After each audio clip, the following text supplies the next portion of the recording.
No. 아닙니다. Yes. 네, 안녕하세요. 저는 율목도서관에서 근무하고 있는 사서 권하연입니다. 율목도서관에서 문화사업 기획 업무를 하고 있고요. 다채로운 문화 행사, 프로그램 같은 것들을 기획해서 개최하고 있는 업무를 하고 있습니다. 제가 도서관을 이용자로서 이용을 할 때는 너무 편해 보였어요. 편해 보이고 제가 책을 너무 좋아했기 때문에 그 도서관 서가를 둘러보면서 이렇게 자주 서가를 들여다 볼 수 있는 직업은 너무 좋겠다. 왜냐면 제가 책을 좋아하니까.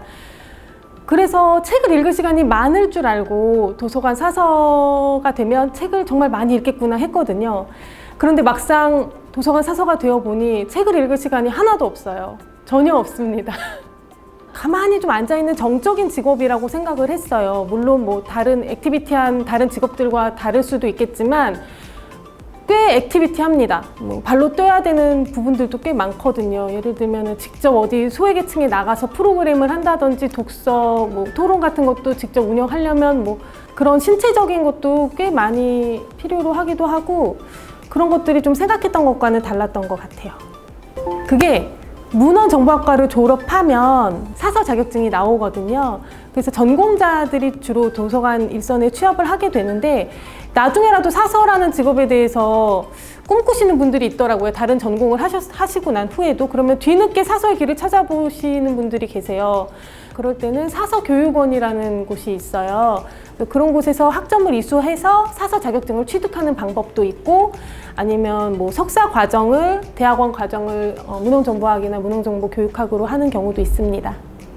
예전에는 대면 중심의 프로그램이라든지 문화행사를 많이 진행을 했어요. 도서관에서 오면 작가와의 만남도 직접 이용자들이 도서관에 발길을 해서 작가와 직접 대면하는 그런 프로그램으로 많이 갔다면 코로나19는 도서관에 오지 못하는 분들이 생겼잖아요. 그러면서 도서관에서 온라인 서비스를 하게 됐어요.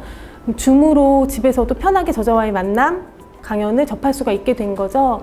온라인으로도 하지만 또 오프라인도 병행을 하는 거예요. 도서관에 정말로 와서 저자를 만나고 싶어 하시는 분들도 있으니까. 그래서 사회적 거리두기의 기준이 지켜지는 범위 내에서 대면의 그런 작가와의 만남을 하면서도 온라인으로도 그대로 송출하는 방식의 지금 이렇게 유튜브 찍고 있는 것처럼 그런 것들을 도서관에서도 갑자기 환경 변화였지만 그렇게 적응을 해서 서비스를 하게 됐고요. 그래서 호응도 더 많아지고 지역 주민, 반경의 지역 주민들만 이용하는 도서관이었다면 예전에는 그랬다면 지금은 전국구로도 프로그램이라든지 행사를 홍보를 하게 되는 거죠. 어디 도서관은 인천에 있지만 제주도에 있는 사람도 참여할 수 있는 거니까 그렇게 조금 환경의 변화, 서비스 대상의 변화도 있었던 것 같아요. 그 도서관에서 예약되는 도서들이 있거든요. 그런 예약 도서에 대해 좀 관심을 가지시면 요즘에 어떤 책들이 사람들이 많이 읽는가가 보이거든요. 서점에는 그냥 책들이 다 나열되어 있고 이 책이 얼마나 많이 팔리는지 베스트셀러로만 보여지지만 실제로 이제 어떤 책을 사람들이 많이 읽을까? 그런 거에 대한 궁금증이 있으신 분들은 도서관에 어떤 도서들이 좀 예약 도서로 관리가 되고 있는지 그런 것들을 한번 사서들한테 물어보시거나 예약 도서 서가를 한번 보시게 된다면 이런 책들을 좀 도서관에서 많이들 보는구나, 이런 책들이 많이 읽히고 있구나라는 것들을 아실 수 있을 거예요. 사서랑 좀 친하게 되면 사서분이 그 이용자들을 잘 보고 있다가 이 이용자는 어떤 정보에 좀 관심이 있고 어떤 책에 관심이 있구나 라고 다 기억을 하시거든요. 자주 오시는 분들에 대해서는. 그래서 저희가 어떠한 관련된 문화 행사 개최할 때 먼저 알려드릴 수도 있고 새로운 책이 나왔을 때 그분이 관심 있어 하는 책이면 먼저 권해드릴 수도 있는 거고 이용자분들도 사서들한테 좀 편하게 얘기 나눠주시고 하면 더 도서관을 잘 이용하실 수 있지 않을까 생각이 듭니다. 저는 도서관에서 일을 하니까 도서관에서 매번 책을 빌려서 매번 아이한테 줬어요. 그러니까 계속 책을 접하게 하고 계속 책을 만지게 하고 그런 환경을 만들어주는 게 중요한 것 같아요. 저는 직장이 도서관이어도 애를 데리고 도서관에 갈 수는 없으니까 제가 빌려가지고 아이한테 갖다 주고 했지만 근처에 도서관이 있다면 아이 손 잡고 자주 오시는 게, 그래서 그 안에서 아이들이 책을 보게 하고 뭐 만지게 하고 뭐 갖고 놀아도 뭐 이렇게 세워놨다가 쓰러뜨리는 장난을 하더라도 그런 것만으로, 그런 촉감만으로라도 책이랑 좀 친해지게 하고 어렵지 않게 하는 것, 그거를 아주 어려서부터 하게 된다면 아이들이 책이 생소하지가 않잖아요. 친근하잖아요. 그 친근함을 느끼게 하는 게 좀 중요한 것 같아요. 근데 뭐 자기가 직접 하지 않은 경험을 책을 통해서 간접으로라도 다 경험하면서 이제 생각이라든지 경험의 폭이 넓어진다는 것. 네.